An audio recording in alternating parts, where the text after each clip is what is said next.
Hello, Future of Field Service community. This is Sarah Nicastro here. I am hoping to bring you a new series of live sessions on this page called Live for Five.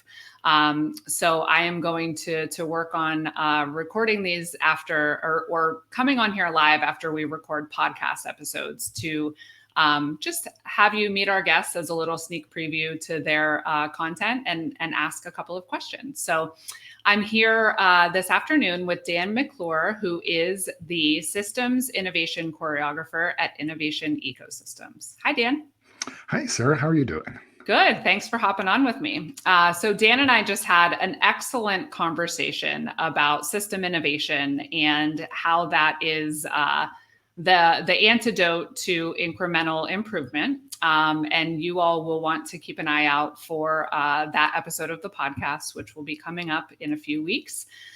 In the meantime, Dan, I want to ask you 5 questions. So the first is, what trend or challenge is top of mind for you at the moment? So I think the idea that small change is not going to save organizations as we go into the next decade.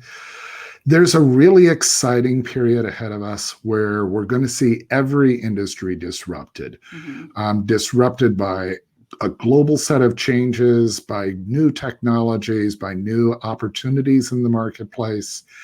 And as a result, the real trend is you need to see disruption as the thing that your organization is going to have to survive in order to thrive. And I would say, based on the conversation you and I just had, you would say you need to embrace disruption instead of running away from it, right?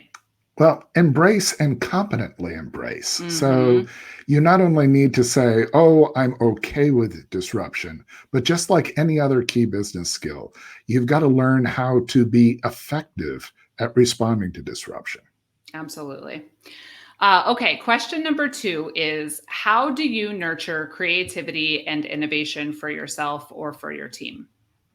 So I happen to have a particular tribe that I'm really interested in, and we call those choreographers. And for this group of people, they're basically big picture thinkers. They tend to be generalists as opposed to specialists.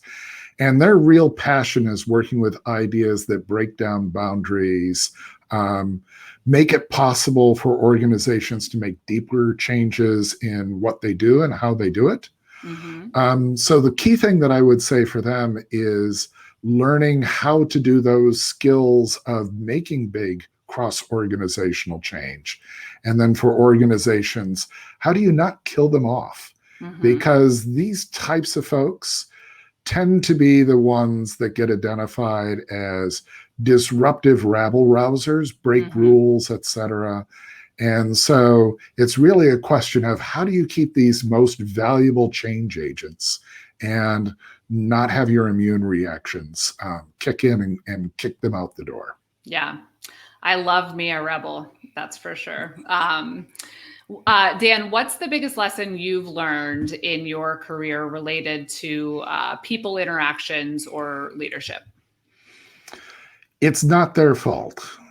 If you fail with a big idea, if you can't get an idea to move forward, it's easy to whine and, go moan at the bar about how your boss isn't willing to go forward with you or how somebody isn't willing to partner with you on something. The truth is, the reason they're not doing that is because you haven't done the things that are necessary to bring them along on the mission. And so I think taking ownership for the difficulty of change rather than foisting it off on somebody else and saying it's their fault for not making the change. Okay. So personal accountability. Okay. What source of either information or inspiration would you recommend to those watching? So it can be a book, a podcast, article, quote, mentor, community, famous person, whatever that you use when you're looking for either insight or motivation. So I suppose there's the right answer for this. Like there are good books and good articles to read about, the idea of making bold change. How do you make systems change work?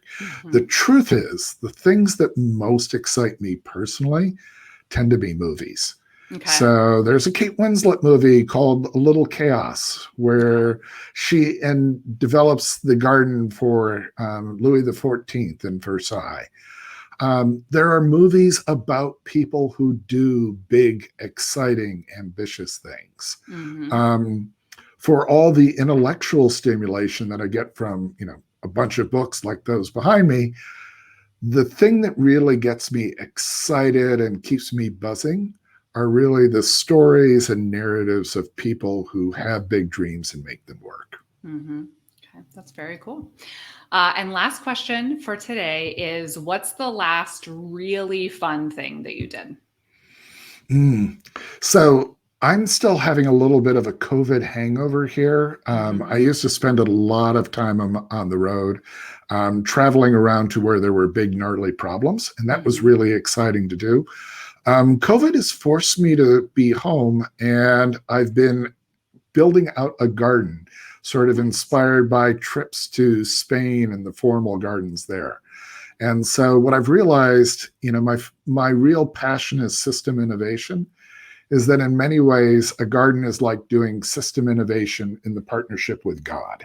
Mm. So you get to bring all these different things together, and you create something that's continually changing in front of you.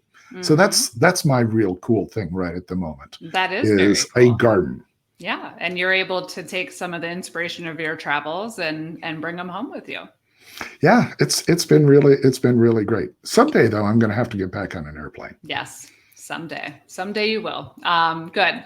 Well, Dan, thank you so much for hopping on here with me and sharing a bit of yourself. I appreciate it. I will make sure to put Dan's info in the comments so that you all can connect with him if you would like, and make sure you keep an eye out for the podcast coming up. Thanks again, Thank, Dan. thanks, Sarah. Have a great day. Okay. You too. Take care.